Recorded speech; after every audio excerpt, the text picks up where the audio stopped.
सिंध की आवाम ने रिजेक्ट कर दिया इमरान खान को बुरी तरीके से।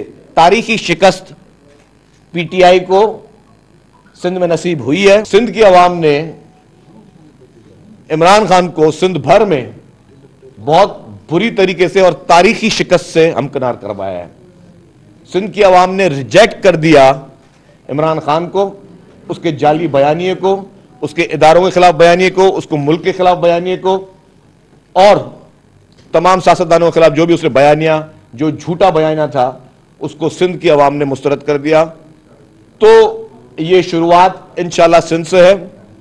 चेयरमैन पाकिस्तान पीपुल्स पार्टी बिलावल भुट्टो जरदारी साहब की क़यादत में पाकिस्तान पीपुल्स पार्टी अब यही पैगाम, यही बयानिया पूरे पाकिस्तान में फैलाएगी।